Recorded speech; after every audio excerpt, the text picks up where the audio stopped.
welcome back to Strictly Competitive EDH. We have a double header for you today, but before we get started, I want to remind you that we have a foil RHYSTIC SETI giveaway happening right now, and we only need 22 more members to make this giveaway happen. As always, our Discord server is linked in the description box down below, and in there you can find all of the information on how to join the giveaway.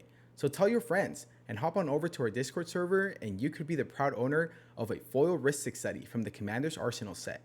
Now, don't forget to leave the video a thumbs up, drop a comment down below, and hit that subscribe button. Let's get on to the gameplay. First up is Jose, playing Vivi or Nitya.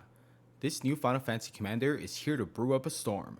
Vivi wants to grow in power by casting non-creature spells, to then explode with a huge outburst of mana through its ability.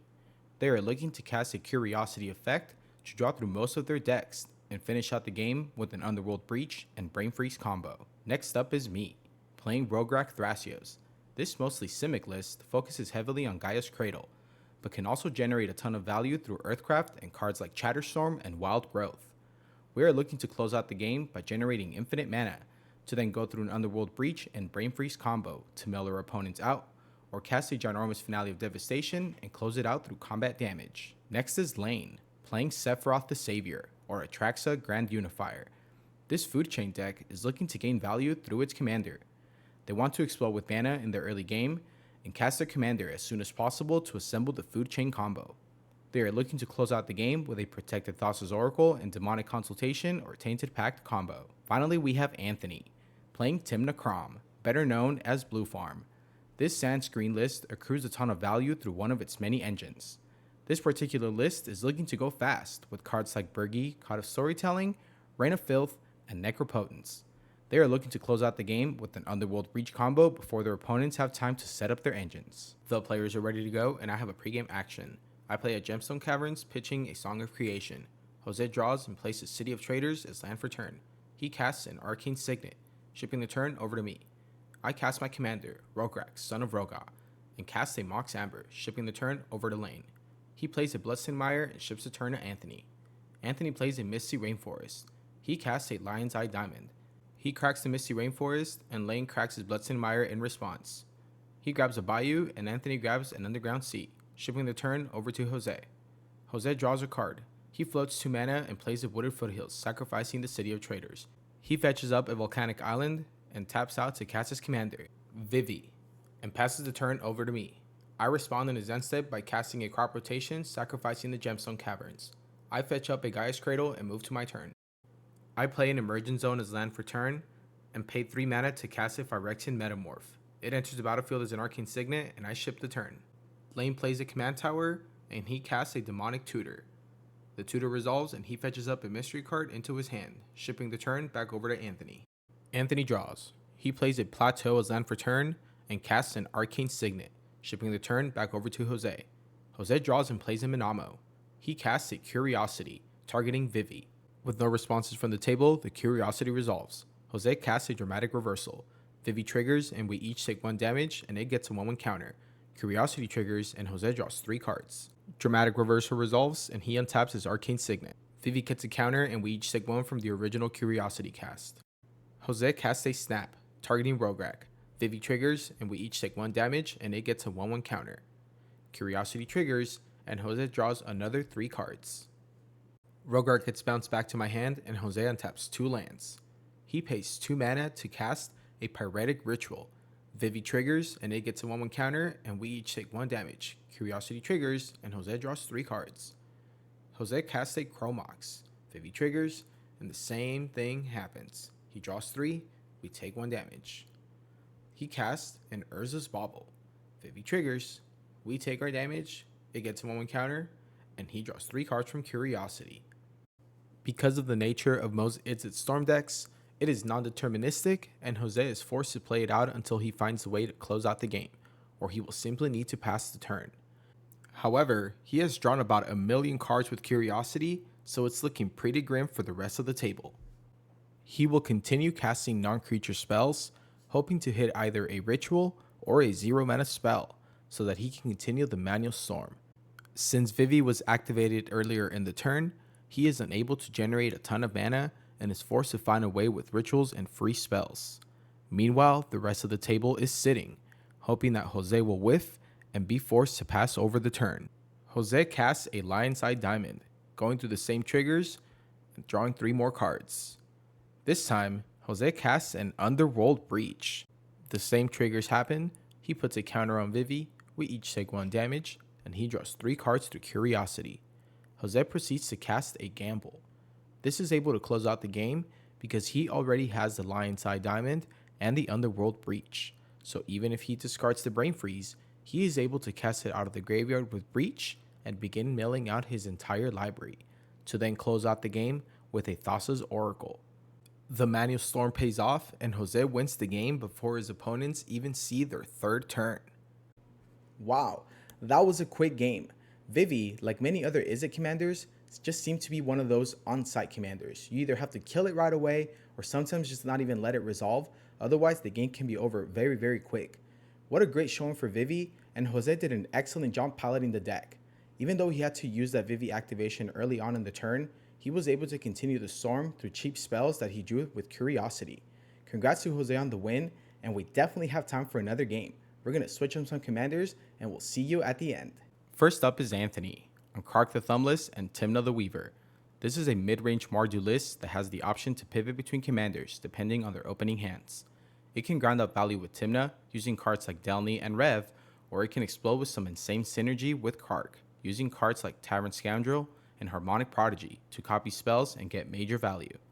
They are looking to close out the game with an Underworld Breach line using Grinding Station and LED, wheeling their opponents out and killing them with Orcish Bowmasters. Next we have Jose, playing Tymna Thrasios. This deck accrues a ton of value through its commanders and is flexible in its win conditions. They can close out the game through a Protected Thoracle line or generate infinite mana through Hazel's Brewmaster and Devoted Druid, to then draw most of their decks with Thrasios. Next is me, playing the same Rockthrash list from the first game. Finally, we have Lane, also playing the same Atraxa list from the first game. Anthony plays a Mana Confluence as land for turn. He casts an LED. Anthony casts a Strike It Rich, creating a treasure token, shipping the turn over to Jose. Jose plays a Verdant Catacombs as land for turn. He cracks it going down to 39. He grabs a Scrub land. Jose pays 1 mana to cast an Esper Sentinel. The Esper Sentinel resolves and he ships the turn over to me. I cast Rograk, Son of Roga. I play an Ancient Tomb as land for turn. I cast a Chromox, pitching a Crop Rotation. I cast a Mox Diamond, discarding a Prismatic Vista as it enters the battlefield. I tap for 4 mana, taking 2 from the Ancient Tomb, and cast a Temp with Discovery. Each player decides to grab a land, and I end up grabbing 4. Anthony gets a Shadowy Backstreet, and he gets a Surveil trigger. He looks at the top card of his library, and leaves it at the top. I pay 2 mana and cast my second commander, Thrasios, and pass the turn over to Lane. He shocks in a Watery Grave. He casts a Mana Vault. He taps for 1 more mana and casts a Birds of Paradise, shipping the turn over to Anthony. Anthony draws. He plays an Ancient Tomb as land for turn. Anthony taps for 3 mana and casts Kark the Thumbless, floating 1 colorless. He casts a Cleansing Wildfire, targeting Gaia's Cradle. There is a Kark trigger that goes on the stack.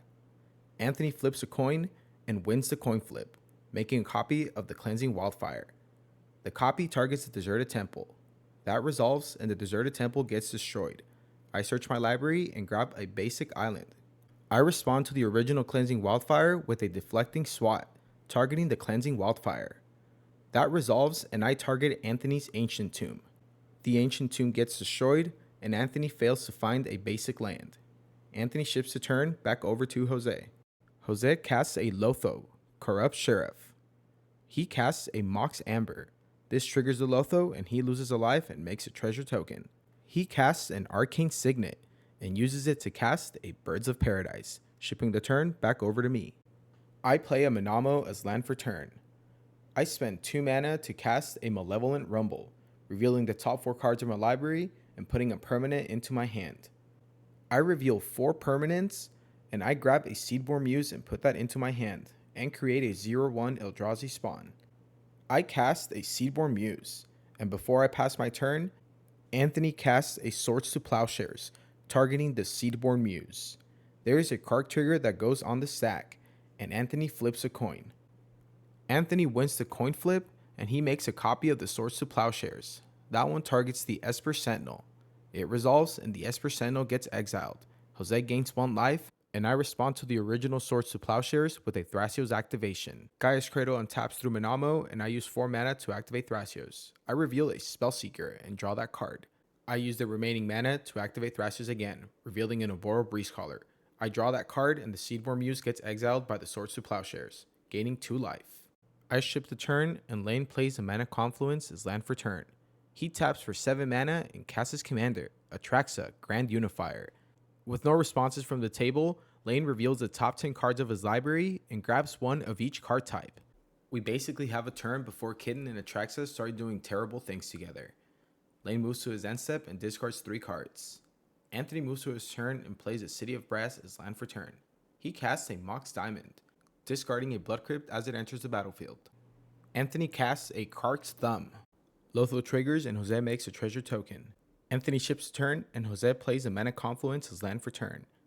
He pays 3 mana to cast a RHYSTIC Study. The table groans in response, but it resolves. Jose casts 1 of his commanders, Timna the Weaver. Lotho triggers and Jose makes a treasure. He heads directly into combat and swings Lotho over at Anthony for 2 damage. Timna triggers on his second main phase and he draws a card, losing 1 life. He loses 1 more life to the Mana Confluence and casts a Carpet of Flowers, shipping the turn back over to me. I draw a card for turn and cast a Spellseeker, paying for the RHYSTIC Study. I fetch up a Chatterstorm with the Spellseeker ETB. I spent 2 mana to cast the Chatterstorm, making 2 Squirrel tokens. I cast an Oboro Breezecaller. The Breezecaller resolves and I spent 2 mana to activate it, bouncing the Talon Gates to my hand and target the Gaia's Cradle. Anthony responds with a Soul Partition, targeting the Oboro Breezecaller. There is a Kark trigger that goes on the stack. Anthony flips a coin and flips a second one due to the Kark's Thumb.